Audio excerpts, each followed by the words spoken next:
என்னங்கடா வேணும்? ஓப்பனையே சரியில்லை, வேணாம்னு நினைக்கிறேன்.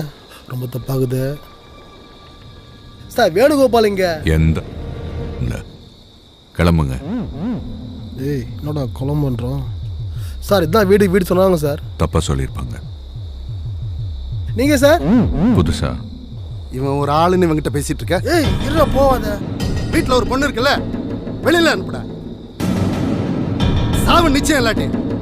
உன் வீட்டில் பொண்ணுங்க யாரும் இல்லையா? என் வீடு தேடி வந்திருக்க. இங்கே என்ன தவிர வேற யாரும் இல்லை. இருந்தாலும் அப்படியெல்லாம் வெளியே அனுப்ப முடியாது. உனக்கு வேணா உள்ள வந்து பாரு, இருந்தா அவளை கூப்பிட்டு போ. பட் அதுக்கு ஃபர்ஸ்ட் நீ என்ன தாண்டி போகணும். அப்போ நீ சொன்ன மாதிரி சாவு நிச்சயம். உனக்கு ரெடி ஆகிறான். உள்ள நிறைய பேர் இருப்பானு போலுது. சத்தியமாக சொல்கிறேன் வேணாம். ஏய் அவன் வேறு பேக் மாட்டினுக்கிறான்.